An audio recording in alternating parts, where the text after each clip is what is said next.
This is episode number 217. Hard to believe we've done that many. With Deborah Hughes, Kevin McPherson, and Lori McNee.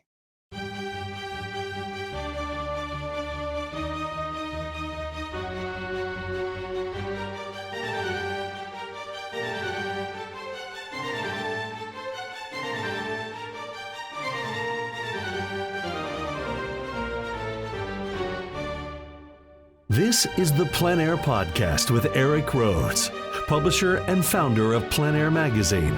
In the Plein Air Podcast, we cover the world of outdoor painting. Called Plein Air, the French coined the term, which means open air or outdoors.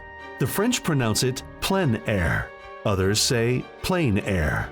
No matter how you say it, there is a huge movement of artists around the world who are going outdoors to paint. And this show is about that movement. Now, here's your host, author, publisher, and painter, Eric Rhoads. Thank you, Jim Kipping, and welcome to the Plein Air Podcast. As he said, I'm Eric Rhoads, and I hope you're getting out to paint. And if you haven't tried it, I hope you will try it. If you paint in the studio, that's great. I do that too.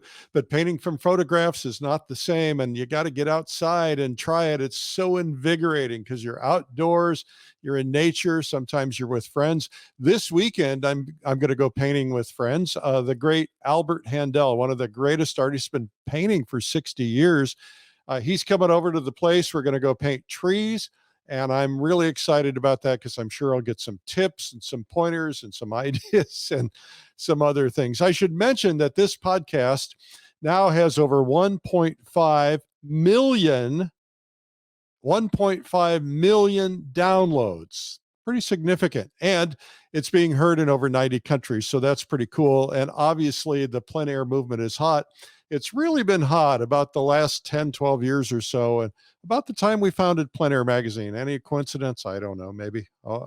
Anyway, we are honored also that the Plein Air Podcast has been rated the number one in FeedSpot's 2021 Top 15 Painting Podcast list. Number one. That's nice. You can subscribe wherever you get podcasts, and we'd love for you to subscribe and listen to this. If you're a first-timer, welcome. Thank you so much. Coming up today, after today's interview, and every Plein Air podcast, I do the Art Marketing Minute. I try to solve problems. I teach art marketing on stage at the Plein Air Convention every year. I have a series of videos at painttube.tv, but I try to answer your marketing questions. I also have a separate podcast with those answers called the Art Marketing Podcast. So you can look it up if you don't want to listen to this whole thing or wait till the end. I am getting very excited because if you're listening to this when it just first comes out, next Wednesday, the 9th of March is when Plein Air Live begins. And I am the host, and I love Plein Air Live. It is just an amazing online art conference. And we have some of the top artists in the world doing demonstrations and talks, mostly demonstrations. And we have a worldwide audience from over 30 countries, but also instructors from all over the world.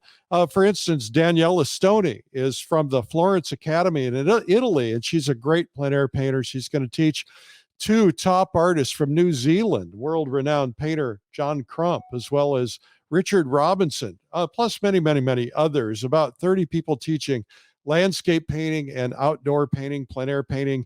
And of course, plein air does require some different disciplines and some different skills, and they help you meet the challenge of seeing light and color differently outdoors. So you want to check that out. Just go to pleinairlive.com. Now, if you're new to plein air painting or collecting, I want to tell you that we have an incredible magazine. We're celebrating 10 years. It's actually more than 10 because we started, we were out for 2 or 3 years and we stopped because nobody was doing plein air and we couldn't get any money out of anybody. And what I mean by that is advertisers. We had plenty of subscribers, but we didn't have any advertising because the advertisers were telling us, nobody does plein air painting.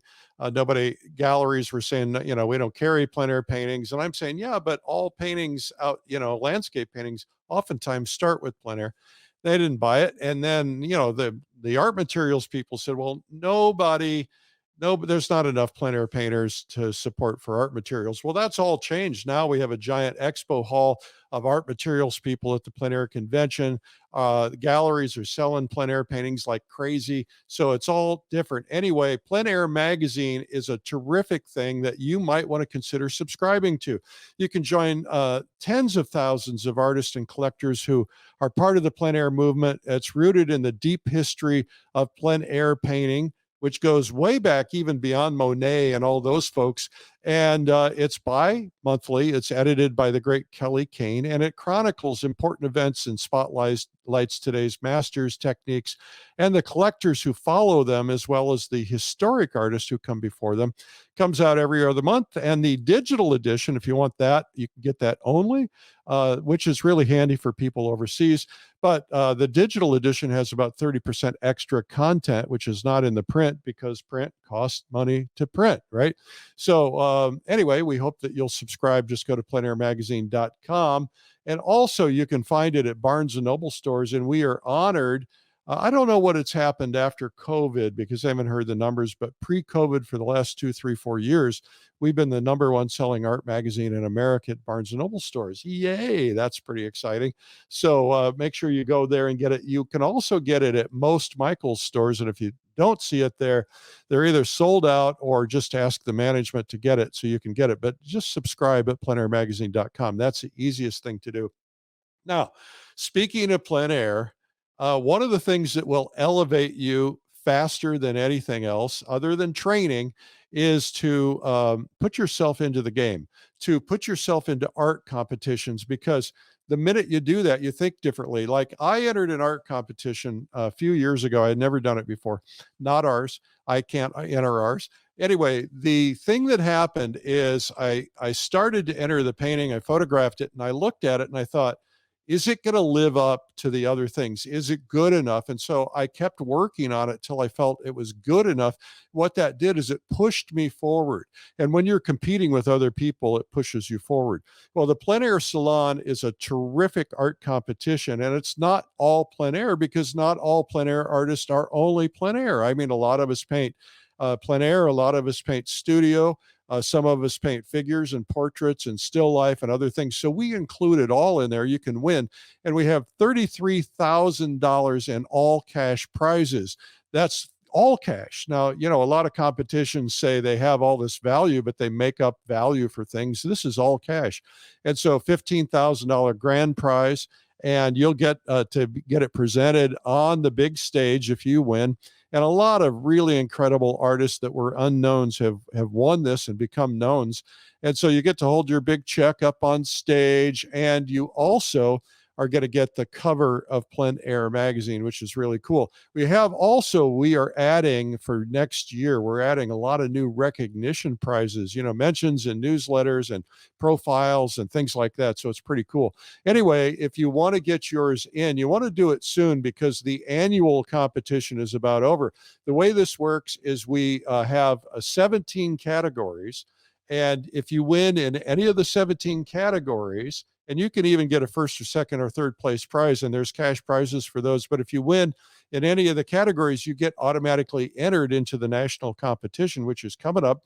We're going to end this soon and have the judging happen so we can present it at the Plein Air Convention in May. So make sure you get your entries in, get your best work. You're allowed to repeat works. We have people enter the same thing month after month, and sometimes one judge doesn't like it, the other one does. And once you win, you're in the winning for that painting for the national competition.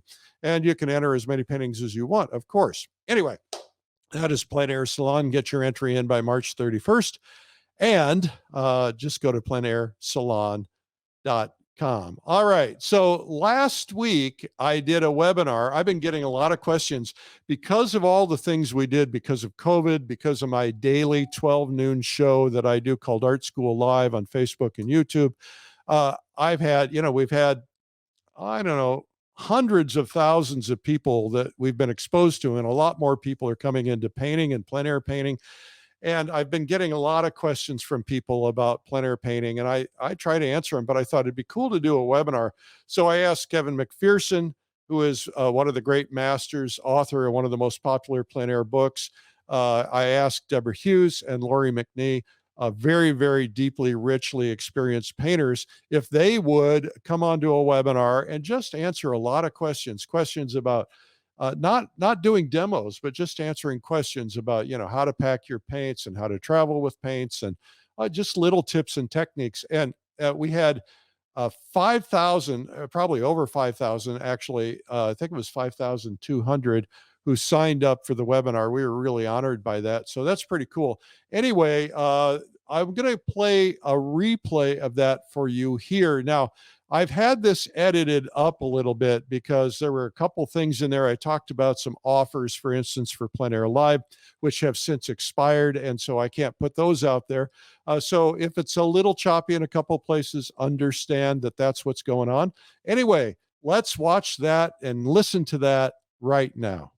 We have a terrific night for you tonight. The reason I did this is because we have, first off, because of all the things we've been doing during COVID, like the 12 noon daily broadcasts on Facebook, et cetera, we have brought thousands of new people into the fold, and a lot of people are learning about plein air painting for the first time and want to learn how to do it, want to become part of it. Others have been studio painters, but want to get outside and studio and plein air paint. And then others just want to get to the next level. So we're going to be touching on all these things.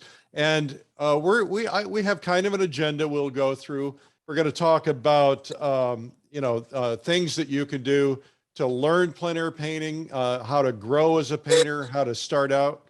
And then also, we're going to get, how do you get to the next level? We're going to talk about all the little things. There's no demos here tonight, but all the little things that you need to know that will help you, that took me 5 or 6 years to learn, and probably others that much time. And then we're going to top it off with travel tips, because people have a lot of questions about traveling with paint. How do you do it? So we'll get into all of that. Now we have everybody unmuted and their mics on and ready to go. We have a terrific panel tonight. I don't know where to start, but Lori McNee, hello. Hi, how are you? Whoops. I'm well. Where are you? Where am I? I am in southern Idaho near the Snake River Canyon, along the Snake River on my family farm. I've become a homestead. Is that what it's called? Well, I'm a farmer, homesteading, and I always thought you were a farmer. Yeah, and I'm having a really good time while I'm building my new house, which is going to take another year. So I will be living at the farm, but I'm enjoying this rural lifestyle. So my big favorite show is Yellowstone, and I just imagine myself running around on a horse with a sidearm and shooting bandits. What are you doing that? Are you walking around with a pistol and a horse? I do have a pistol, but I'm herding goats and chickens, and Wow. well, horses are on the to-do list. I grew up with them, but we don't have any right now, but we do have goats and chickens. Well, maybe there's a horse farmer who can send you a couple tonight. Next, we have Deborah Hughes. Deborah, welcome. Hello, welcome. And Deborah, you're where? I'm in Southern California at the Hughes Skelly Gallery. It's a beautiful location. It's really beautiful out today, and I'm really happy to be here. San Diego. Oh, you're not in San Diego. You're in. No, we're near Newport Beach. Newport Beach. Okay, terrific. Yeah. Well, Deborah is a fabulous painter. Just has released a couple of new videos with us. I should mention that Lori has with us as well. Well, welcome, Kevin McPherson. I'm already jealous because it looks to me like you got some pretty good paintings behind you there. Hello, Eric, and thanks for having me. Yeah, I got a couple good ones. I have some of mine, and then I have some good ones behind me too. Well, tell us about that sailboat. It looks pretty yummy. Oh, that's an Egger pane. I that long ago, and it's a beautiful treasure, and a little Fession drawing, which I think Feshion's one of the best draftsmen ever in the world, and so I'm proud to have that too. And then a couple of my old dredges behind me too. Well, you've got some great paintings, and I will step aside. That painting right there That one is a Kevin McPherson. So I'm very honored to have that here in my Plein Air podcast studio. Well, let's get the ball rolling here and we'll have some fun tonight. I want to start out with the idea of learning. If somebody, and anybody can take this, but if somebody comes up to you and says, listen, I've never plein air painted before. I've never even painted before. What should I do? Where do I start? Does anybody want to take that one? Go. Sure. I'll start. I think the best place to start is to find someone that you admire, that loves to teach, that can speak to you and give you the inside information, help you get set up, help you learn about your gear, help you learn how to, think about the big ideas for painting. So I would say that would be the first thing I'd want to do. So how do you know? Can I jump in on that? Yes, please do. I just want to say that I started plein air painting over 20 years ago after I read Kevin's book, and it inspired me so much. And he challenged in the book for us to paint little 6x8 paintings. And one summer when I was really busy with my kids and they were at soccer and things like that, I really had no time to paint. But I decided to take a small little kit with me, and I ended up during that summer painting 100 little 6x8s, Kevin. Wow, nice. And I had a friend see them and she fell in love with them, and she had a little consignment store that was it was upper end, and she said, I want to hang these on the wall. And so I ended up selling them all, and my gallery that I have been with now for over 20 years discovered me there. And so it just, so thank you, Kevin. I just want to say I'm a big fan, and thank you for that. And I love your book, and it's timeless. So you all might enjoy. What's the name of the book? Something light. What is it, Kevin? Fill your light with, what was it called? Fill your paintings. Fill your paintings with light and color. There it is. Yeah. But okay. So you must have written that when you were like 12, right? I did. Actually, I would add to what they both said, and I appreciate that, Lori. Sure. One of the about painting small and doing that, that's a great way to start and build your collectors also, which I did similarly way back. But I love getting an artist or a person who has never painted in their life because they have no bad habits. And, you get someone who at university for 4 years, it takes a lot of untraining to get them to really understand. So I love to get someone to learn how to paint by not picking up a brush. I guarantee I could walk around with you for 4 days and teach you how to paint, because it's basically teaching you how to see as an artist, see two-dimensionally, the 3 dimensions that we're trying to transform. So it is fun to just walk around with someone and teach them to see the way an artist needs to see. So that's how I recommend someone who's never done it before. And I guarantee if you don't have the bad habits and you have someone, as both Deb and Lori mentioned, someone you respect and someone who's a good communicator, you can get going in the right path very quickly. So you came up with this idea of the 100 paintings, doing 100 quick paintings. Was that from you, or did somebody tell you that and you put it in your book and claim credit? Yeah.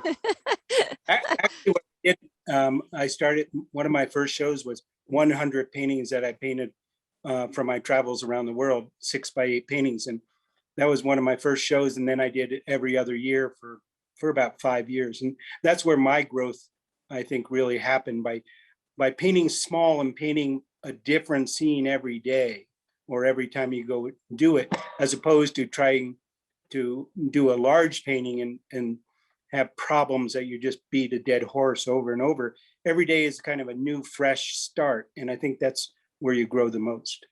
When I discovered my first plein air painter, it was a guy by the name of Kevin Corder. I didn't know anything about plein air painting. I was a studio painter and not a very good one. And Kevin said, paint 100 small paintings.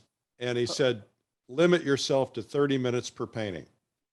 Oh. What do you think about that? That's a good tip. I agree.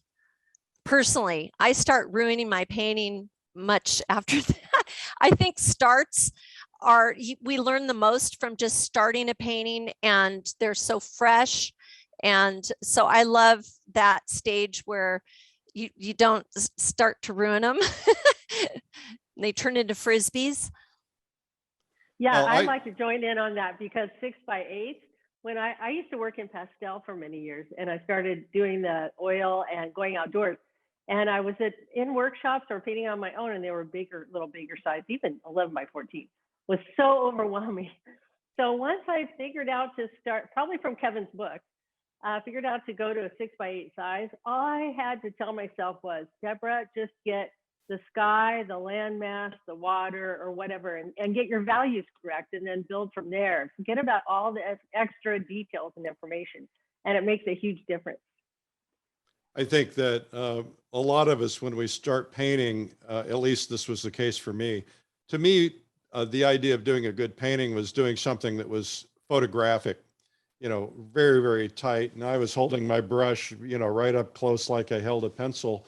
And that exercise of the 100 paintings, because he said, hold your brush at the back of the brush, just do big gestural strokes, Yeah. try to get that canvas done in 30 minutes. And the minute the alarm goes off, just stop it. And I think it was a good exercise in just, trying to not be so tight, because you can't be tight when you've got 30 minutes. I don't think. That's right. Or kids playing soccer on the field while you're trying to paint. So that's the kind of what happened to me too as well. I was a studio painter for years prior to learning how to plein air paint. And I was so tired of working from photographs that I started painting still life. And then from there, plein air painting. And it's really helped my studio work. And maybe I'm jumping subjects already, but it's such a wonderful discipline, whether you're a studio painter or you just want to focus on painting in plein air. So I hear a lot of people say, and I say oftentimes, if you've been painting from photographs your whole life and you're in the studio all the time, when you go outside, your paintings change. How do they change? I could answer that. Okay. I figured you could. Sure.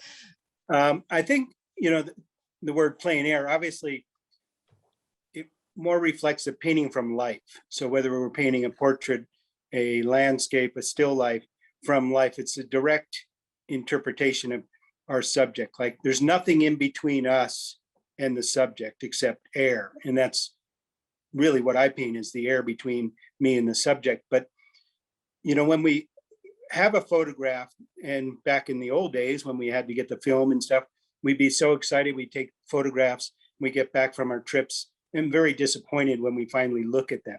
The exposures aren't so good, but there's no feeling. So there's a real direct conversation with our subject when we're painting from life. So I think we definitely see color in a different way. We react to what we're looking at in a different way. And so I highly recommend, you could advance quicker, perhaps in your mind, by working from photographs, because it's already two-dimensionally and it's stagnant there. But I definitely know that you will advance in a bigger way if you go through the struggles of painting from life. So definitely you will see colors different, you'll interpret your emotions differently from the photograph, and you'll have a real direct relationship with your subject. Well, and you'll see light differently. You'll see shape and form differently, because you're just out there. You can't get the brilliance of color from a photograph usually, typically, even with digital, that you're seeing in person. So Deborah Hughes, you mentioned, or somebody mentioned, values and big shapes. Let's take them one at a time. Who wants to talk about values? I will. Okay. Let me start with that value. The saying is that color gets all of the compliments and value does all the work. And that's really important. No one wants to study value because it sounds so boring, because they want to get to the. Can I just stop you there? I'm sorry. There are people watching this who don't know what the word values means in this good context. Idea. Sure. That's the painting, is it not? It's the what? price of the painting we sell it Yeah, for? the value of the painting. Yeah. That's good. Yeah, so you have to be able to see the light values, the middle values, and the dark values. And the reason is because the sun is out there, whether it's a photograph or you're on location, it is hitting a subject, it's creating a shadow, and it's creating form. So value are the different tones that create form in a shape.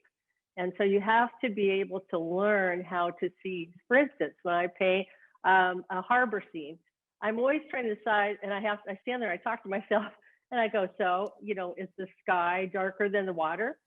Is the landmass almost as dark as the water, or is it lighter or darker? And so that lighter, darker thing about value is so important. If you don't pay attention to that, you don't have the darks and the lights to give you form, then your paintings, you've heard the term flat, that's what happens. You start to paint things and colors and you're not paying attention to the value, and so you're not getting any form. So it's very important to learn about value. Anybody else on value?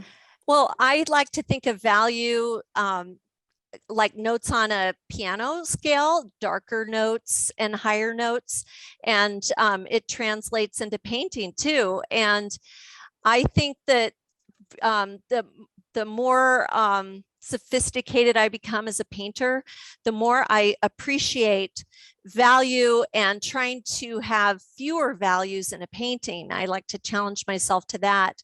And I would say 3 to 4 values really make a more cohesive painting, and also varying the shapes of these values. So that's the way I like to use value. And there's a good book, another good book, John F. Carlson's book of landscape painting.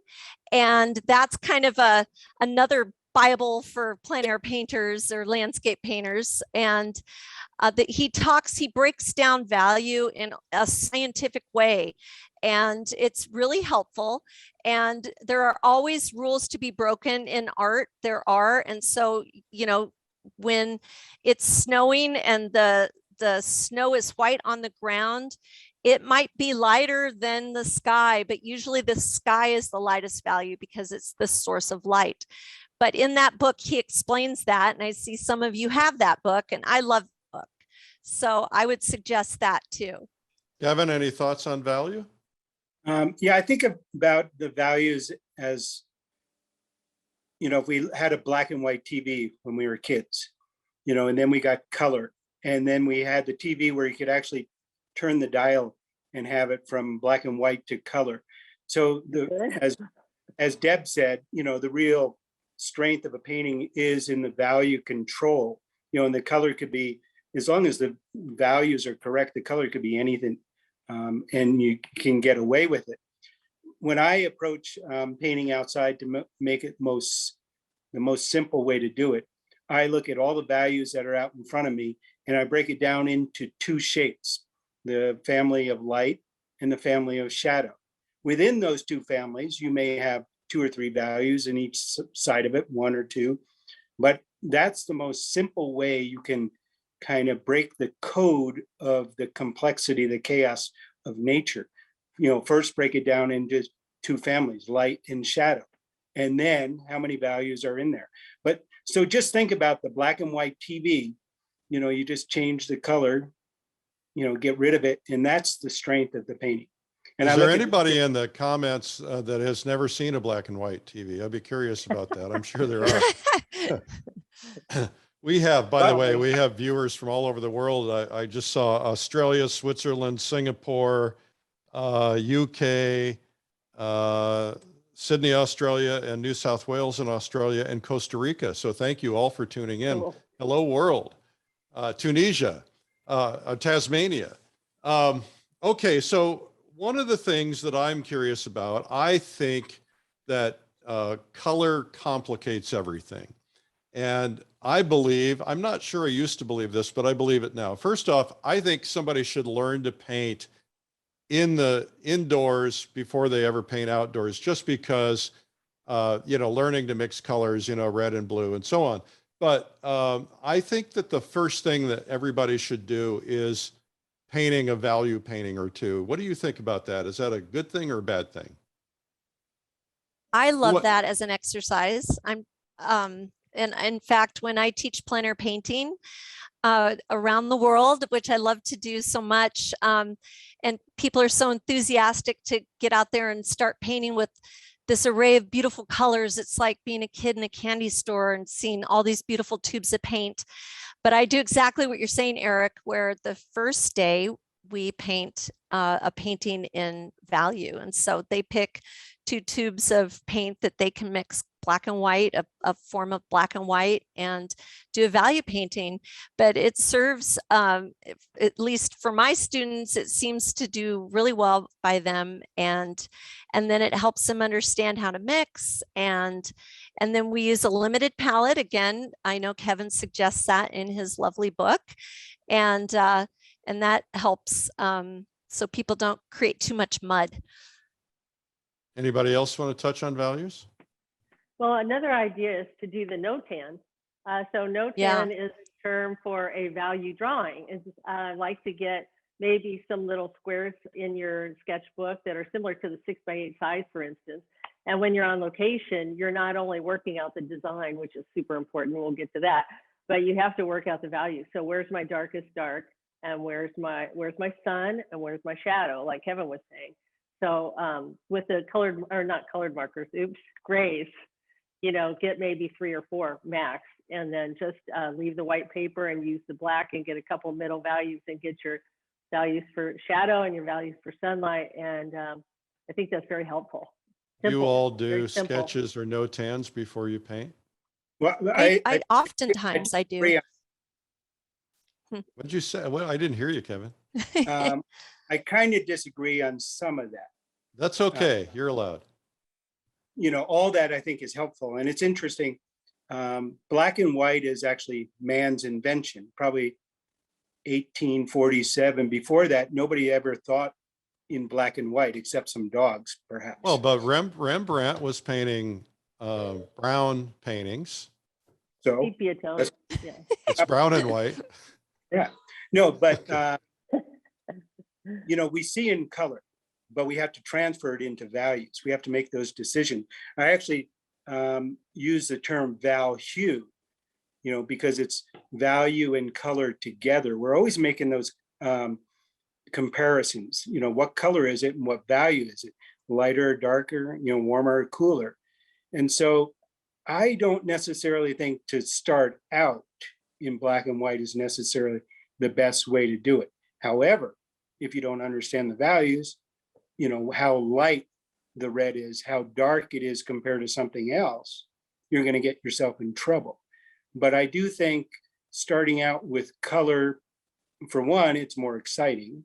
True. And I think you're going to kind of keep the student enthused. I see so many painters. I travel all around the world too, and work with students, from all different places. And some get so good at drawing the cast, for instance, in black and white for 2 years. Some programs use that, and it sucks out all the joy in that person by the time they understand what they're doing. And I'm amazed after they do that, they don't know how to separate light and shadow. They've been studying for 2 years, but they missed the concept. So I think color is important. And I think, color by itself means nothing. We also see advertisements of people saying, I'm a colorist. And basically they're just saying, I know nothing about value. So it's kind of.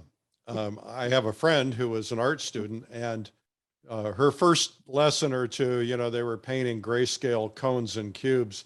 And she said she was so bored. I mean, I think that's like saying, you go to a piano lesson and you start having to play scales, you need to play a song right away. And so that's where color comes in. So I don't disagree with you there. I think the idea is get them enthusiastic, keep them interested. All right. So big shapes. Big shapes are so important.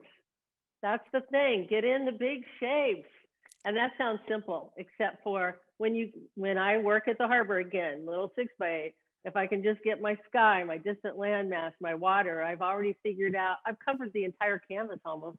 And I've also figured out a color tone, a value setup, and a design setup. So those big shapes are most important. And people, tend to go for the details first. They want to do all this little knit, knack, paddywhack, and you can't do that. You have to get your big shapes. You know what? It makes things so much easier, and it's fun, and it simplifies the whole process. Anybody else want to touch on that? Yeah, I totally agree. Go ahead, Lori. Oh, I just was saying, I agree. Definitely. Yeah, I think the big shapes, if you think of looking at your scene and saying, name that tune. Remember the music game they used to do. How many shapes can we make our painting into? Like, oh, it looks so chaotic, but say, well, I can name that painting in 10 shapes. And then Deb says, well, I can name it in 8 shapes. And then Lori says, I can do it in 6 shapes. And then we'll both say, okay, you do that. But what that does simplifies what we're looking at into the most important things. And also, as Deb said, the detail, which most people want to do first, is really the last thing we need to consider. And you really don't want to do detail. You just want to suggest, like I steal from CW Monday, knick-knack, paddywhack. Just suggest little things after you get the big shapes in. Okay, we're going to move on to the next section, which is how do I grow? I already know how to paint. You've already given us all some good basic things to do as beginners. We'll talk about some other things like equipment and travel and stuff in a minute. But how do I grow to the next level? What does it take? Some people get to a place where they're comfortable and they're cool with that, and others are frustrated because they're not growing. Do you have any tips on growth? Just get out there and do it, and I just think getting some miles of canvas behind you and, again, challenging yourself to get out and paint as often as you can. And again, if it sounds ominous, paint small and don't put too much pressure on yourself. And, that's the thing with social media. We compare a lot, and maybe get off social media for a little bit while you're learning, and try not to compare yourself as much unless you're inspired by it. If it depresses you, don't look. But just get out there and try, and you'll keep growing. Every time you'll learn something. Great line in the comments from Annie McWard. Comparison is the thief of joy. Ooh, I like that too. Me too. Okay, so what about growth? Deborah? I would say to try to stretch yourself, try some new things. And one fun thing is to deconstruct your painting. So get in all your big shapes, get in what you think looks pretty good, and then take your brush, maybe don't look at it, or maybe just, just a little bit of boom, boom, boom. And then all of a sudden you go, oh, that looks really great. And what did I just do? So there's some fun, simple things like that you can try as far as deconstruction. Try putting a lot of paint on there, try palette knife, and maybe even try finding a painter that you like what they're doing, and why are they doing something a little differently than I am, and how can I try to push myself a little closer to that goal. So I was painting in my studio the other day, and I have this painting I've been working on, and it's just, I hate it, right? And I just can't make it right. And I had a frustrated moment, and I was fighting a couple of different focal points, and I thought, I just got some gray and just covered 90% of the painting and then wiped that gray off. And all of a sudden the painting was perfect because it pushed something back. It changed the focal point. It, deconstructed it. And it was a wonderful lesson. Yeah. That's Kevin? really fun to do. One thing I've learned, that nothing is precious. And sometimes we have to take out something. You might just love the way you painted this tree, but it's better without it. And you might have to just wipe it out. And that's kind of part of the growing experience too, is deleting, knowing when to edit and delete and simplify and design, all of that. And it's an ongoing, never-ending learning experience. What percentage of your paintings are failures? Are you asking me, Eric? Everybody, I'm just curious. Okay. Failure. I'm having a better ratio lately. I'm grateful. But I definitely, like I said earlier, I do paint Frisbees sometimes. So I don't know. I haven't thought of the ratio. Deborah, what about you?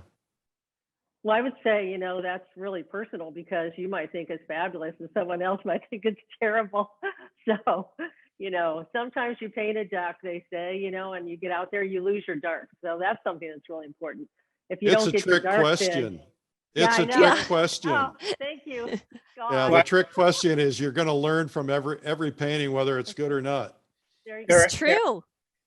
Yeah, Eric, I think that question about the failures and the growth is similar, connected. When I was thinking about the growth problem, I'd say my failure rate is about 50%. Wow. And when you were talking about growth, I remember in one paint event years ago, we were up in the mountains and painting with a lot of terrific artists. And every day we'd come back and one of the artists had great paintings every time. But they were, let's call them a number 8 out of a 10.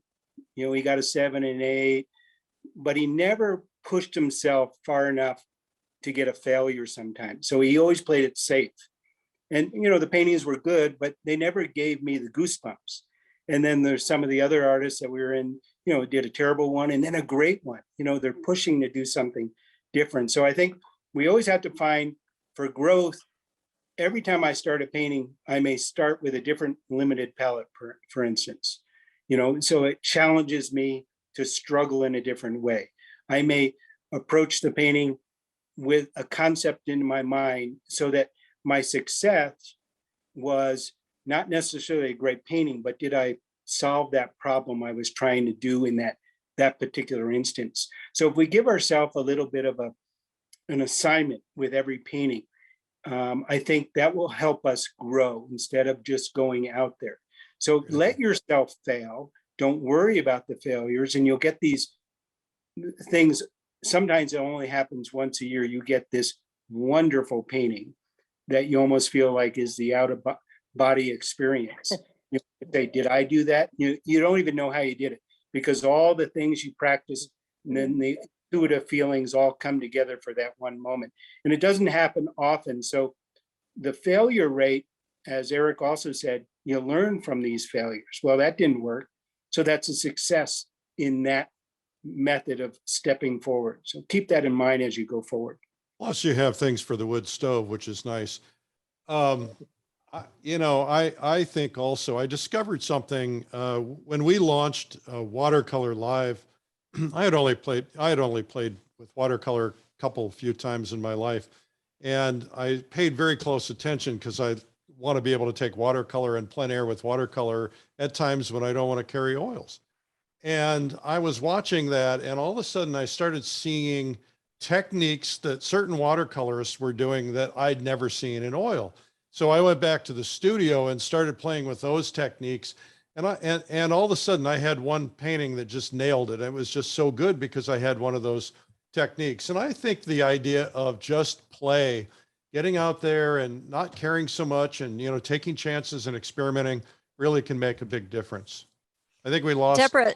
Deborah mentioned deconstructing, and I've just started doing that recently, and I'm liking my paintings a lot better now because I'm taking a little credit card, an old credit card, or you can these cool things that they're bowl scrapers.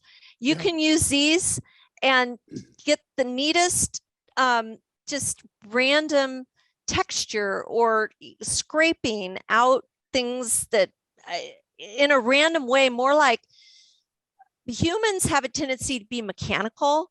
And if we go to paint grass, we're like, you know, but when you go to deconstruct what you just painted, it gives it what Mother Nature does, more of a random look. And so I'm really enjoying deconstructing too, Deborah, a lot. It's really fun.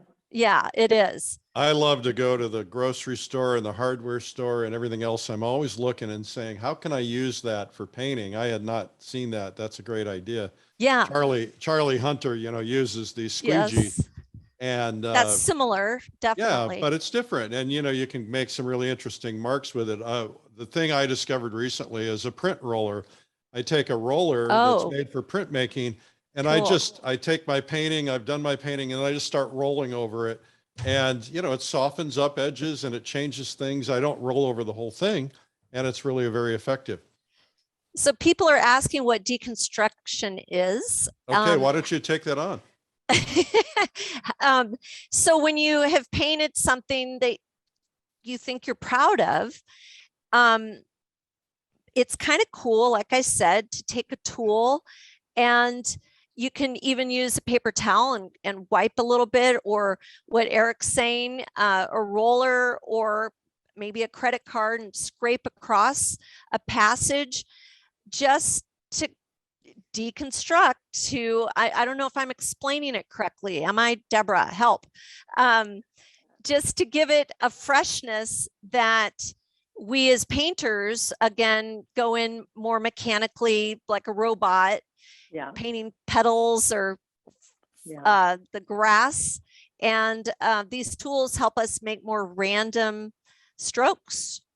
It's very interesting how that works, because like you said, as humans and as artists, we feel like, especially as you're beginning, you're wanting to get everything so perfect. You're trying as hard as you can to get a tree and a shadow and the basic things. And then you feel like, well, it still doesn't look that good. Sometimes if you just simply, take your brush or a scraper or a finger or whatever, and just mess some parts up because you don't like it, then you'll go, oh, well, now I like it. So it's basically. Also, what happens a lot of times is I think people have hard edges, and many hard edges. And so it feels so stiff. And even just a line, an edge of a boat, for instance, if you draw the whole line, it's just too stiff. So if you can just take your finger and break the line, take a brush and break any line anywhere, in, up, like that, all of a sudden there's air and there's atmosphere. And yes. There's, windows and doorways into other areas. And so it's really fun to do. So give it a try. Kevin, any thoughts on that? What was the question? Never mind. Next question. So talk about edges, because you led into it. When I first started painting, and probably took me 15 years of painting before somebody pointed out that, my edges were bad. I never even thought about edges. I'm sure there are people out there watching who have no idea what we're talking about with edges. Can you touched on breaking up, if you're painting the side of a boat or a side of a house, having that, that perfectly straight edge. Although, Richard Schmid taught me, and he likes to break up his edges, but he would also want to draw attention to something by having a nice crisp edge on the side of a barn or something from time to time. What are your thoughts on that, folks? I'll take that one. A little bit about what we were talking about earlier also. Basically, edges and everything we're talking about is relationships. So we're learning to see. So we have to look at the relationships of color, how we compare them, the relationships of value, how we compare them, and the relationships of edges. So we're working with mosaics, two pieces of color that come together. So where they come together, this could be light, this could be dark. That creates a more obvious edge, and then when we have different color combinations, so when we look at edges, for instance, it's a very sophisticated part of the painting process that usually after you're developing, you don't think about it for a while, but that's the one thing that's going to set your paintings up to the next level. So we look at the relationships. Zorn is a great example, or Sargent is a great example. Look at their paintings and ask yourself, where is the most crisp edge in the whole painting? So they really look at every edge, every joining of every color shape that comes together, and they have to ask themselves, how does those joining of those two shapes come together, and how do they compare to the rest? And the edges will direct attention as contrast directs attention to areas in your painting. So it's the contrast of color, contrast of value, contrast of edge. So the artist has all these things to consider as they're building their painting to help direct the person through their painting. Awesome. Now let's talk about focal points for a second. C.W. Mundy likes to say, you put your sharpest edge, your darkest dark, your brightest bright, your most chroma color in the focal point, and then everything goes out of focus from there. Joe McGurl, on the other hand, he likes, I don't want to misquote him, but he believes that your eye darts around, and so you want everything in equal focus unless you're trying to intentionally push back the distance or something. What are your thoughts on that? Well, Go ahead. Go ahead, Oh, Debbie. I would agree. It just depends. Each painting has its own personality. And for me, it just is part of the design. And I'm coming from a background back in the 80s. I did a lot of illustration work, Ducks Unlimited, and I did some duck stamps and things like that, trout stamps, where everything's super hyper realistic. And talking about edges again, very hard edges, and I got really tired of it. And it's a habit that I have had to break, in fact, over the years. So now I'm doing more, probably for me personally, is I've started going back to my animals. You can see them in the background. I'm getting ready for a show in Montana. But I've really had a lot of fun breaking the edges and deciding where my focal point's going to be, and tightening up in that area. And I think edge work, it has been a really fun learning experience for me to really understand how to move the eye through a painting. And I like, who'd you say does the focus in, and then it gets, who was that? Mundy. Oh, that's Monday. Okay. Yeah. And so I think Monday. striving for that in my work right now. Okay. And also, Eric, you were talking about focal point. Focal point, to me, some people don't really believe in having a focal point in a painting. I think it's super ultra important, and for a lot of reasons. One is because when you're going to do a painting, you need to have an idea and a strategy and a plan. And so you see something, you go, I love those kids on the beach or whatever. Well, when you put those kids on the beach in the middle of the canvas, it's static and boring. So if you can learn design and learn how to move your focal point to certain areas, you can lead the eye into the focal point, and then everything else is just, surrounding like cast. And that's the star of the show. So I think it's really important to have a star of the show. Those edges might be somewhere where you might have a hard edge and a really strong value contrast. And everything else should be a little softer after that, because otherwise I feel like you get stressed out looking at a painting that has too many hard edges, too many things to look at. I like to be able to move around at my leisure in a painting and admire the brushwork and the depth and the thinking of the artist. So there's so Here's much a bumper to consider sticker there. Painting should not cause stress. I know. True. Kevin, any thoughts on that focal point discussion?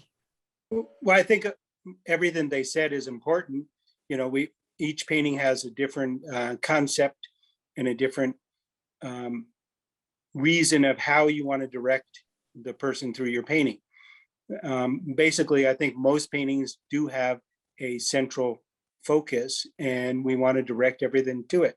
So whatever takes away from moving the eye to that, we have to make considerations. So what C.W. Mundy said, if you use all your contrast, color contrast, value contrast, you're going to direct edges, you're going to direct the person to look at the place you want them to look.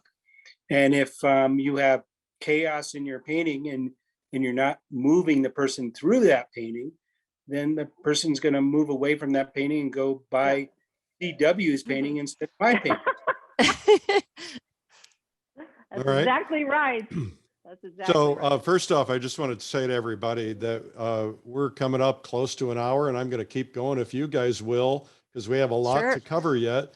And so you guys hang in there. And by the way, I've got a gift for everybody at the end of all of this. So not you guys, well, you can Oh, have that what? gift too. But, well, you're getting so highly paid for this. Oh, sure. Did they put more coins in the machine there and keep it going for another? I hope so. I hope it doesn't cut off.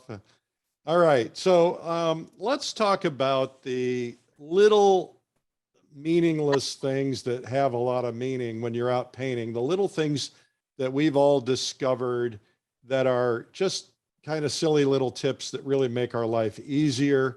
It might have to do with packing. It might have to do with painting. It might have to do with anything. You know what? Let's start with those. What are some of those things? I'll go first. I think one of the most important things when painting outdoors is being comfortable. If you're not comfortable, you can't think and you can't relax and enjoy yourself. You can't smell the air, feel the breeze, see the color. So get comfortable, get in the shade if you can, make yourself comfortable, make sure you have your favorite gear, your favorite coffee, whatever it is. And then you can relax and then focus. Good idea. And carry some protein with you because, Right. if you get hungry, you start getting tired. And then you start making I have mistakes. a counter to what Deb said, which I agree on many points. Funny, all the workshops I used to do in Taos, I go to my friend Walt Gonski's house, who's a wonderful painter. And years ago, this is like 20, 30 years ago, he had a little willow tree that was about 4 feet high. Now it's about 40 feet high.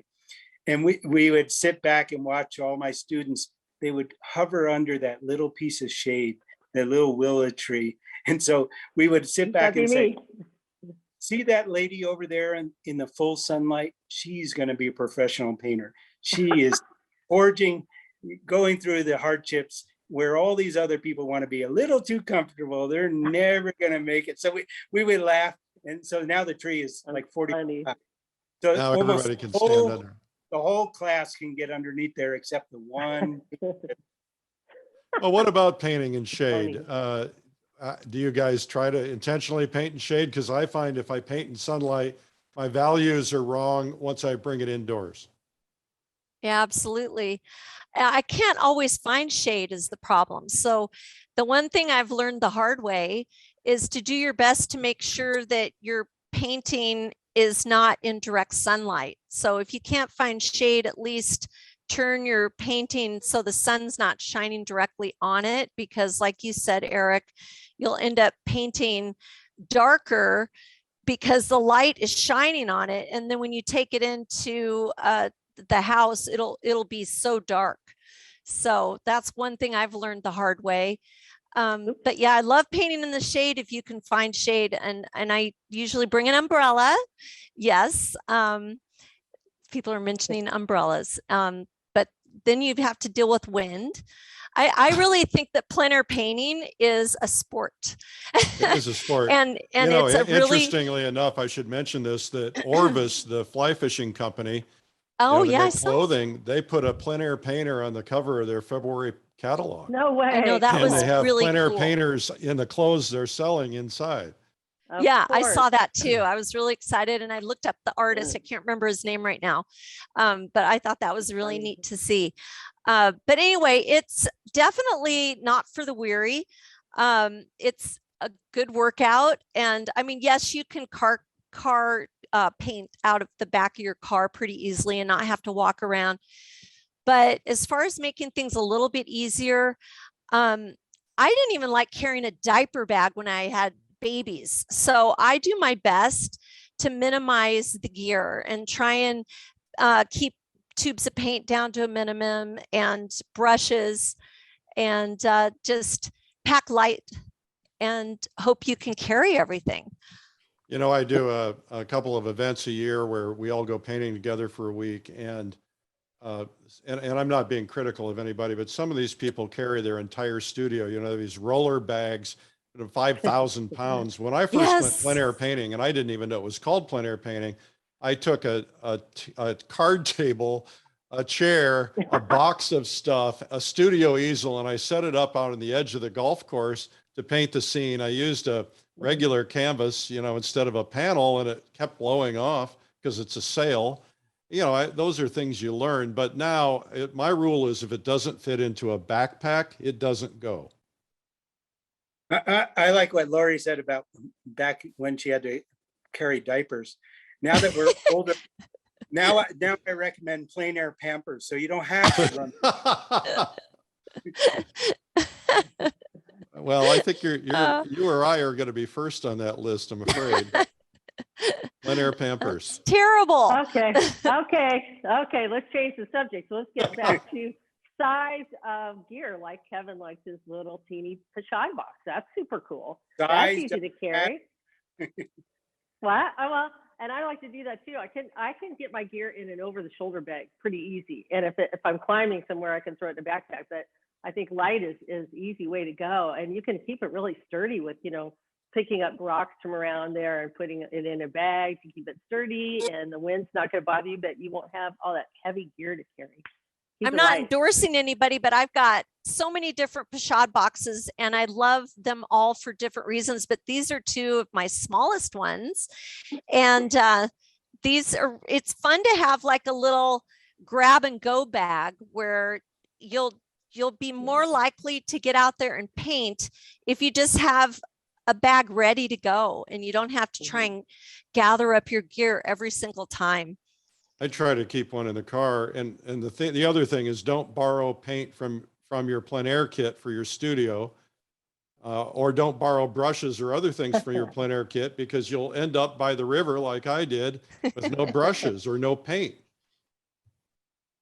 Well, and then I love, of course, water mixable oils, and I paint with Cobra, and I paint with them all the time and in the studio as well. And I really enjoy them, especially for travel and plein air painting, because you don't need to worry about solvents. Okay. So you can use water. In fact, when I'm painting and I travel around the world painting, I usually try and dip into maybe the river that I'm painting near and infuse a little bit of that place in my work.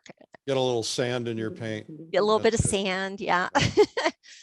All right. And anybody wearing gloves when you paint? Yeah, I do. I started doing that more. I don't like to at all, but I use cadmiums, even though for the most part with being solvent free, that's great, but I still like the cads, and they're not good to get on your cuticle or underneath your fingernails. So I am doing my best to wear gloves, even though I don't love it. Yeah, by the way, gloves. Painters should get, if you're painting with heavy metals or leads, you should get, every time you have an exam, you should get a lead test when your blood test. Just an FYI. Kevin, what about you? Any other tips? Well, with the gloves, years ago, I think I was a little too haphazard with all the mineral spirits and turpentine and the stuff. And so I got really sick. And I think, actually, I would smell my skin and would smell like, oh, wow, toxins and turpentine. So it really kind of messed up my health for quite a while. So I'm a little bit more careful, but actually the little plein air live painting I just did in the snow 3 days ago, I had all my winter gear on, and I was so covered with paint. My good skiing gloves are all covered with paint. So, it's kind of a mess when you're doing it, but so do be a little careful when you're out there painting. Yeah, I think if you're outdoors and you're using solvents, that's less of a problem. But Ulrich Gleiter, the German painter who lives in Russia, I got into his car because he pours terps on when he paints. And I got into the car and my eyes started watering. I literally put my head out the window and I said, you're going to die. You got to stop all this. But, nobody ever thinks they're going to get sick. How did you detox? Kevin, I'm curious how you detoxed from that. A lot of whiskey. It was a long period, almost like 5 years, 6 years. Wow. Yeah. So it was quite miserable. Oh, yeah. Well, I'm glad and they say better. that in the studio, just an open window isn't enough. You need almost a industrial strength, kitchen air thing turning out the air in the studio every 10 minutes or something. That's Let's talk one more thought real Yeah. quick, Eric, and that is about your terp jar. If you're working with oils, people don't realize that it's sitting right underneath their nose while they're painting in the studio and out on location. And if you just put the lid back on for the most of the time, wherever you are, you know what I mean? Because it's so Good funny. idea. I just realized that, oh my gosh, that's right under where I'm breathing. I Breathing can't it in. smell it. Can't Yeah. smell it. So just keep the lid on that thing. Okay, now this is a very important question. Okay. Do you drink your mineral spirits? No. We all had our students do that at least once or twice. All right. So let's move into travel tips. And then we're going to wrap things up. I'll give everybody their gift before we leave. I get a lot of questions about traveling with oil paints, and I'll tell you a quick story. I flew over to Russia with my paints. I had a guide showing me around and translating, and then I wanted to go to the art store. So she's like, okay, see you, bye. And I'm stuck with this driver who didn't speak any English. And I'm trying to tell him how to get to an art store, but we didn't have any Google or anything at the time. And so finally he figures out art store after we talked for 45 minutes, and he takes me to this little place, a little dark building, and they got a little counter and these little men in their aprons, and everything is behind the counter. And I well, I need some mineral spirits. What, they don't know what I'm saying. Anyway, I couldn't find any mineral spirits, and I ended up having to paint without them, which was probably not a good idea. That's when I discovered Cobra water mixable oils, which are great for travel, or Yes. watercolors, or pastel. But what are some of the travel tips? Okay, speaking of turpentine and traveling and even at home, you really don't have to have Gamsol or turpenoid or turpentine. You can use oil, like vegetable oil. Any kind of oil works beautifully, and the brushes love it. So really, that's a really great inside secret. So if you're Doesn't it traveling, make things a little too slippery? yeah. If you use walnut well- oil, by the way, you got to be careful if you have a nut allergy. Okay, but I would not use it, Eric, in my paint. I would only use it to clean my brushes, Only to because clean I'm your not brush. a big proponent of any kind of medium, because they always kill me. I can never handle them, so I don't use any medium when I actually paint. But to clean your brushes, that's all you really need is to get those clean. You can use oil, Okay. Kevin? vegetable oil. Yeah, I think that's great what Deb said. Actually using some walnut oil or any type of oil instead of it.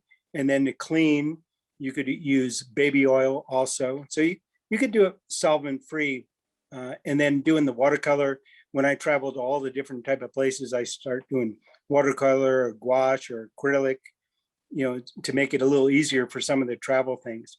So, the smell of the turpentine or the Gamsol, is really bad sometimes when you're traveling. So yeah, there's lots of ways you can do it without that. And some of my students I've been with sometimes just use a palette knife and the paint quite pure, and that works great too. Lori? Well, I of course use water, and the times that is difficult is when it's below freezing, which oftentimes I'm out there when it's below 32 degrees, and the water will freeze. So I use That's why the they make mediums then. vodka.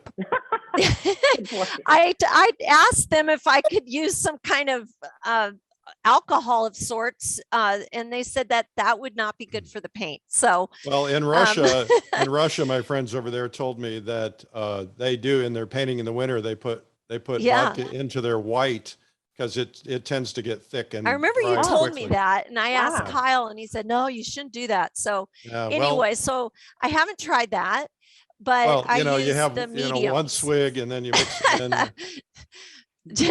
I don't think that would do very well by me. But anyway, and what was the question then? Oh, just any travel tips, Any travel tips. So people are asking, like, how do you travel with wet panels? How do you get, do you check your easel? What do you do? a travel tip is you guys have always given these little stickers away, and I really do use them so that you can put your name and number if you're flying. And it also tells the airline inspectors that, you know, these are not combustible. And so, and when I fly, I usually carry on my brushes because sometimes your luggage will get lost, and brushes are really valuable. So I like having those with me. What other travel? Oh, I know, for wet panels, like what to do. You can take wine corks. If you don't want to bring panel carriers, you can take wine corks. Have you guys tried this, where you slice them into little penny size slices, and you put them in the corners of your paintings and put them face to face, and then use blue painter's tape or saran wrap. And even though they're wet, you can get them home safely. And that's a really streamlined little tip to use. Okay. Yeah. Now, Very cool. I have Yeah. had, I've had 2 or 3 easels broken checking them in the airlines. And mostly it was the glass pallets. And so I got away from that finally, but I always carry 2 easels. And I have Wow. I went over to one of these discount stores and bought the cheapest, lightest weight, hard shell suitcase I could find. And I put everything in that suitcase, right? So I have my main easel, and then I have that little tiny bitty pochade box. And then I have, you know, everything I might need. You know, I don't carry it when I paint, but I have it in the back of the car, including my boots and my winter gear in case, you know, there's all of a sudden winter. And that's very handy. But I check everything now, 100%. You know, I actually have my backpack inside that suitcase. I check that. And once in a while, I have had stories where people tell me that they've lost their stuff. I've had palette knives confiscated. I've had razor knives confiscated, even though they're checked. Those things have gone away sometimes. Yeah, they do go through your things. So I don't like that. I've missed things along the way as well. I see people asking about what is a pochade box. So a pochade box is simply a folding easel. I have one behind me. I'll take it apart and show you in a minute. But an easel that can fold into, there's many of them, different brands out there, fold into a little box. And that way you can take it, you can take it right off of your quick release for your tripod, and you can put it in a bag or a backpack. You can pack one Lori it. is showing is a new wave, and it's a small one. And that's the small one, small extra one I carry. And then there's lots of others that, and then, you know, like here's another kind. Right. So. And Deborah has one back there. I know I have one. I typically don't endorse any particular brand because I'll get yelled at. Yeah. So, very nice. Oh, yeah, those are pretty. Those are like a laptop. Those are really cool. Yeah. And you can check your email while you're painting, which is always nice. All right. Well, you know, Kevin, any final thoughts on travel tips? No, I think the main thing when you're coming back, make sure you just bring all your paintings on the plane with you. You know, I check everything in too. And then as Lori said, using the corks, there's also things you can put on the backs of, sometimes you go to a framer shop, they have these little bubbles, sticky bubbles you put on the back of a frame painting. Oh, right. Yeah. And those work really good to kind of do the same thing you said as the wine corks. But the wine corks give you a good idea while you're traveling. Drink a lot of wine, get a lot of corks, and ready when you're coming back. Save your corks. Yeah, I probably have a lot of corks. Bring your paintings with you on the plane. Other than that, just check things in. Yeah, and there are panel carriers that, you know, some are made out of lightweight materials, some are made out of wood. Some will hold 4 or 6 panels, some will hold 20. So it just depends. I have a friend who he never puts anything, he doesn't paint on panels. He has one panel with Velcro on it, and then he puts the Velcro dots on the back of the painting. He sticks it on, does the painting, and then he takes them off. He has a big sheet of flannel that he puts on his shower curtain, and he sticks the paintings to the shower curtain to dry for the week.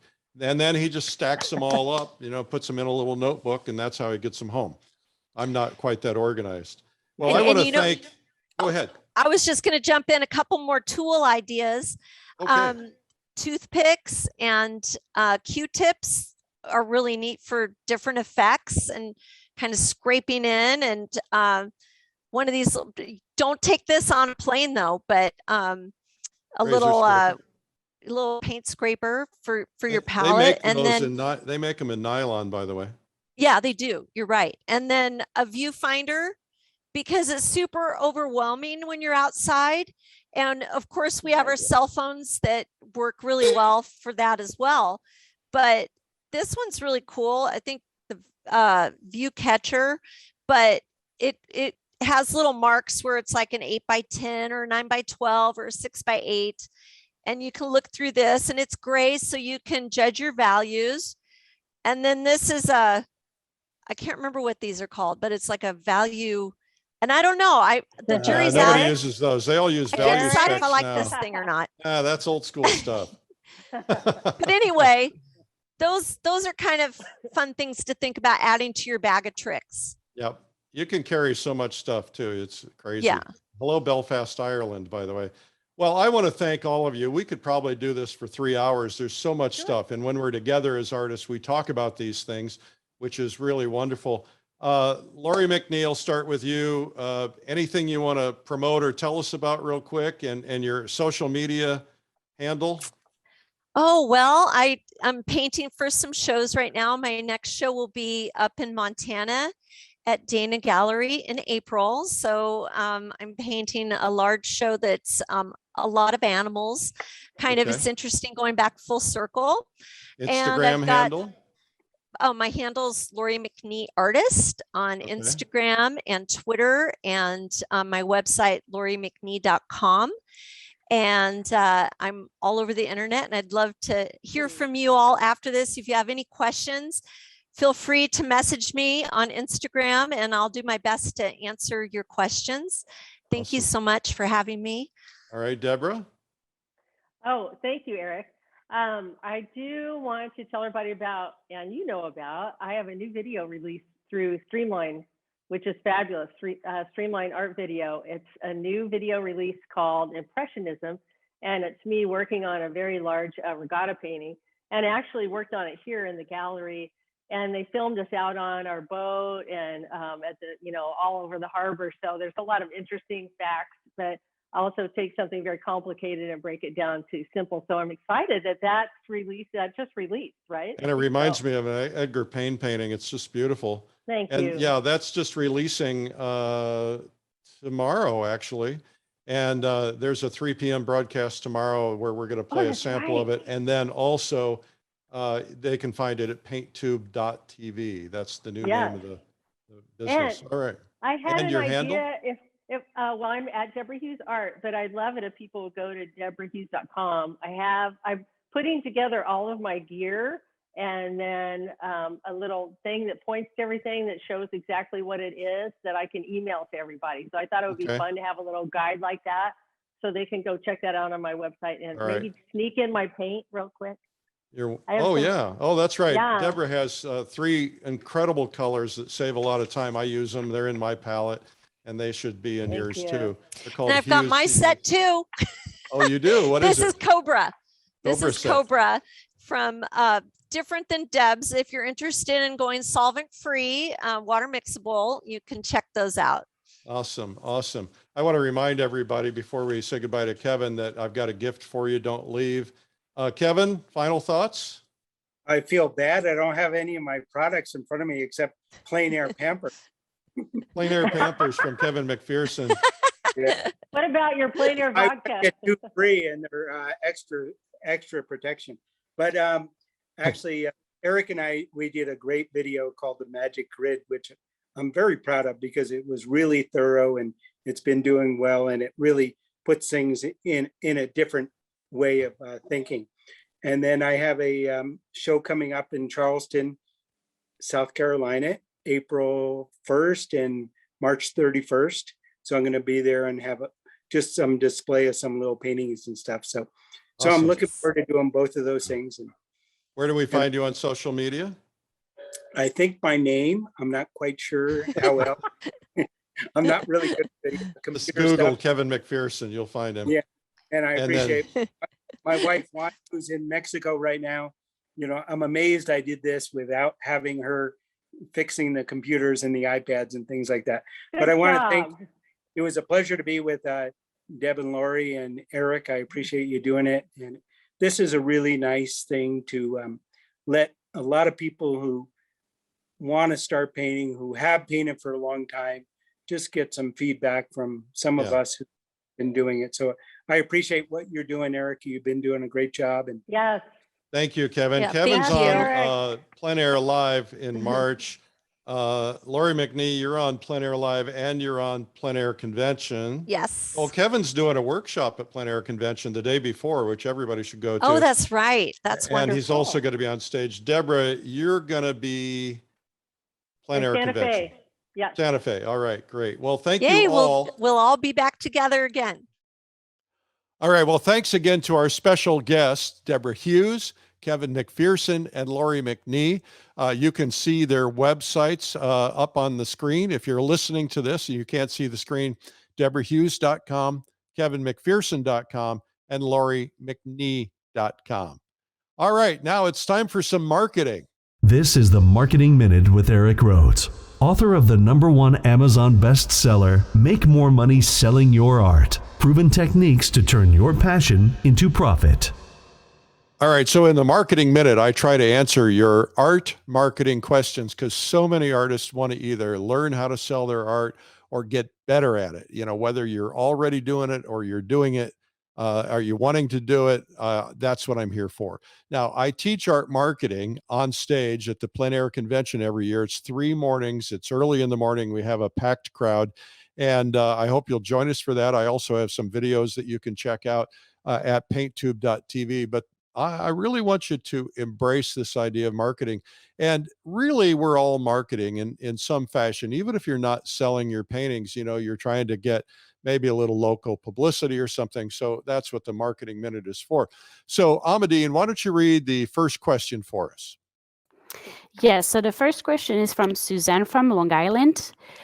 With all the online art classes now, is the plein air market oversaturated for artists and teachers?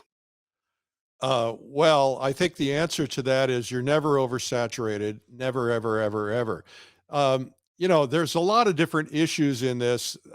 There's lots of opportunities to learn. And when COVID hit, a lot of instructors decided to go online to teach. And so you still have the opportunity. You can go to watch what they're doing, or you still have the opportunity to do it. But quite frankly, a lot of people are unwinding that now, right? Because COVID is, depending on where you are, is over, almost over. You know, here in Texas, we just don't have much of it going on anymore. And as a result, you know, people who are teaching online are kind of getting away from that now because they're all anxious to teach in person again. Some of them will continue it, but that's, you know, it's not oversaturated. Secondly, we always have to give our customers what they want.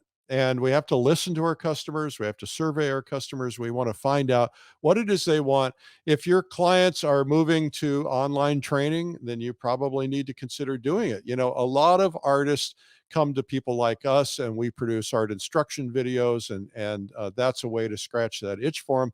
Because here's the thing. If you're an artist, this is something I heard more than anything during COVID. I heard, I can't use names, but one artist said, you know, I started doing this online teaching and I hate it. I've had to figure out all the technology. I'm spending all my time dealing with cameras and technology, and I'm answering emails, and I'm just, you know, it's become 2 full-time jobs and I don't have time to paint anymore.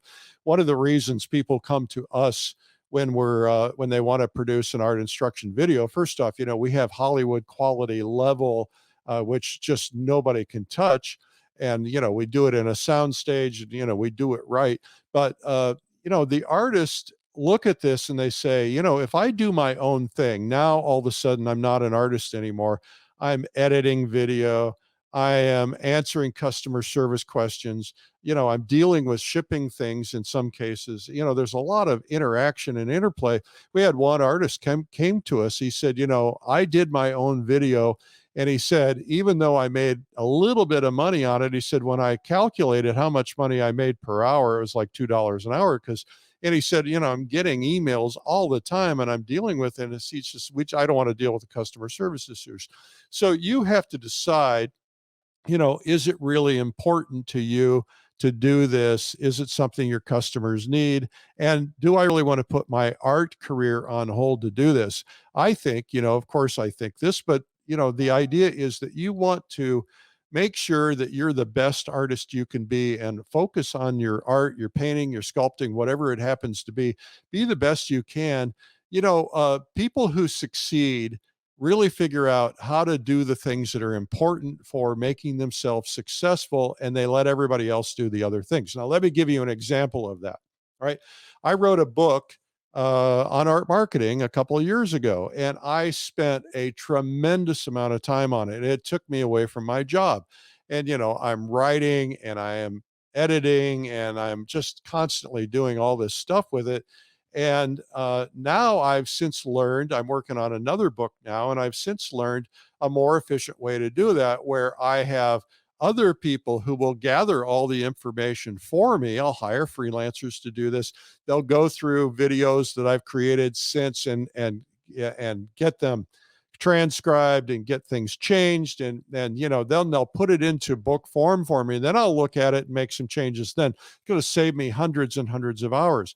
You need to be focusing on the things that are going to generate the most for you long term. If you want to be known as a teacher, that's great. If you want to be known as an online teacher, that's great. If you want to be known as an artist and get your work to the level where you're getting purchased by museums and major collectors, that's where you need to put your focus. And when you have distraction, you want to watch out for that distraction. So everything matters, right?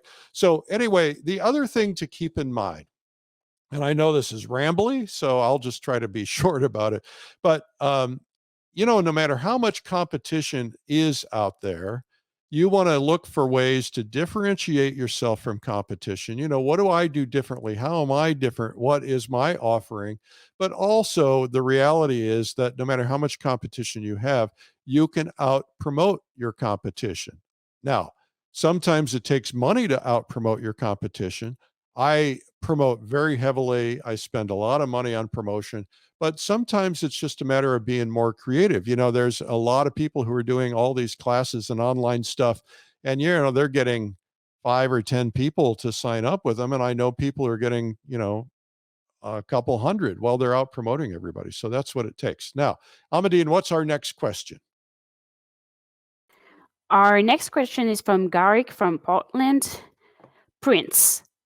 I think you would say they're a good idea, but do they require an entirely separate marketing approach to original works? Do they discourage purchases of originals or encourage upsells? Should I offer limited edition prints or sell as many as you can get away with? All right.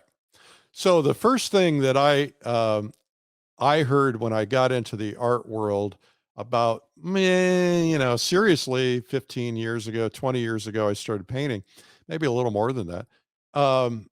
The first thing I heard is that prints are bad. Artists who are serious should never do prints. They're going to detract from your originals and so on. I got to tell you that some of the most successful artists on earth, when I say successful, in this case, I'm talking about financially successful, but also embraced by the major shows and selling artworks for big money. One that I'm thinking of, no names, one that I'm thinking of sells his originals for over $1 million and is still selling originals. Now he's getting old. He's not going to be able to do originals much anymore, but he has an entire print business. I was just visiting another artist who has a huge print business, and he's gotten to the point where he's not making many originals anymore because he's getting older and he doesn't have the energy to paint. But his print business is thriving. And so there's a lot of ways that you can do print business. I have a friend who uses a licensing firm and they're a company that makes prints and they sell them.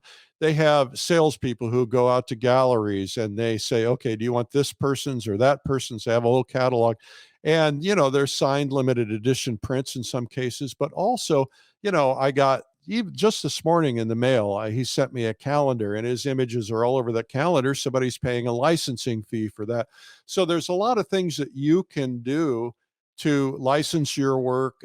Now, the minute you start selling prints direct, that's a whole different animal, right? If you can get somebody else to sell them for you, I like the philosophy of somebody working for me when I'm sleeping, right? Your focus should be on making great art. If you're trying to figure out how to sell prints, find somebody to sell them for you and handle that. Now, if you're somebody who goes to art shows like tent shows where you're in person, people sometimes don't buy originals because they don't like it that much, or maybe they like it, they just don't want to spend that much. And unlikely that the person who's going to buy a print is not going to say, well, I don't think that person's going to say, well, I'm not going to buy that $3,000 painting on the wall because I can buy a print for $50. Oh, I think they're going to be a $50 print person. And if you, in that art show, you sell 200 art prints at $50, you've had a pretty good day. You've covered your expenses, but you're going to have to, you got to get them printed up and mounted and put into plastine and so on. And so you've got that to deal with. But I think, keep prints to limited editions, signed and numbered if you possibly can, unless you've got somebody who can take this to the next level for you and license you. Also, you can sell through the cruise companies. They have, people haven't been going on cruises much lately, but that's starting to change. So they have people who sell original artworks on the cruise companies, and they get a lot of money for them sometimes. And sometimes they sell prints, and they get a lot of money for those because they're limited editions. And then also, you have people who specifically sell to hotels and people, and retailers that buy prints and things like that. So it takes a little homework, but if you do your homework, you can Google this and find out people who represent, selling prints to hotels and so on. Then you can contact them, say, hey, look at my work. Would you be willing to do something with me? Some will, some won't. They might like it, they might not. Anyway, always study who's succeeding at something. You don't get smart by looking at the people who are failing. You get smart by looking at the people who are succeeding. If I like to read biographies on famous people, famous artists, you look at people like Wyeth. I mean, Wyeth was a brilliant artist, but he was also a brilliant marketer. I mean, you read the stories, and especially his wife, Betsy, she was a great marketer. And so what a great team. And they did a lot of things to build up career. Now, marketing is not just advertising. Marketing might be press releases, it might be shows, it might be books. There's a lot of different things. And so look at all of those things. Anyway, that's the Marketing Minute. This has been the Marketing Minute with Eric Rhoads. You can learn more at artmarketing.com. Well, don't forget that you need to subscribe to Plein Air Magazine. If you're listening to this, you can get the digital. If you're out of the country, you can still get the print, but it takes a little while to get there depending on where you are. But you should really consider Plein Air Magazine. So just go to pleinairmagazine.com. It's a beautiful magazine, by the way. We won a National Design Award, which was pretty cool. Anyway, and we're just actually getting ready to do some more changes in design. All right. Also, reminder to enter a painting in the Plein Air Salon at pleinairsalon.com. You could win $15,000. And last but not least, I hope you'll join me next week if you're listening to this live or when it's current. Anyway, make sure that you sign up for Plein Air Live. It's got 30 plus artists, top artists, and I guarantee it, if you watch the first day and it doesn't blow you away, and it's live. I mean, we're interacting. It's not just like watching television. You're watching demos. We've got some things that are live, some things that are pre-recorded. I'm there live. We have breakout rooms where you meet other people. And I was watching on Facebook the other day, and two people met on Plein Air Live in a breakout room. And then they're going painting together because they found out they live near each other. So things like that happen. Then we do a paint out together at night every night. We have Beginner's Day on Wednesday, the 9th. And that's also a refresher for those of us. And there's a set of teachers that are not teaching the rest of it. So that's good. And then there's the 3-day event, Plein Air Live. So you can sign up for one or both, and we'd love to have you. And it's never too late. So go to pleinairlive.com. Well, that's about it I've got. If you've not seen my blog, it's on Sunday mornings, and it's called Sunday Coffee. And you can find it at coffeewitheric.com. Also, I want to mention to you that I'm on Facebook daily, on Facebook and YouTube live at 12 noon daily weekdays. And my show is called Art School Live. And I have had hundreds, literally hundreds of artist demonstrations, talks, marketing talks, noon Eastern time every weekday. And you can subscribe on YouTube by searching Streamline Art, and hit that subscribe button and the notification button. And also, please follow me. If you haven't, follow me on Instagram. How many of you, raise your hand? No, not if you're driving. Raise your hand if you're on Instagram. Now, with 1.5 million downloads, if you guys would do me a favor and just right now go to Instagram and find Eric Rhoads. It's got an A in it, no E in it. Eric Rhoads, find that on Instagram and hit the follow button. You would be doing me a big favor, and then I get to follow you back. It's pretty cool. All right. Well, I'm Eric Rhoads, publisher of Fine Art Connoisseur and Plein Air Magazine. Thank you so much for joining me today. Remember, it's a great big world out there. Go paint it. We'll see you soon. Bye-bye. This has been the Plein Air Podcast with Plein Air Magazine's Eric Rhoads. You can help spread the word about plein air painting by sharing this podcast with your friends. And you can leave a review or subscribe on iTunes so it comes to you every week. And you can even reach Eric by email, eric@pleinairmagazine.com. Be sure to pick up our free ebook, 240 plein air painting tips by some of America's top painters. It's free at pleinairtips.com. Tune in next week for more great interviews. Thanks for listening.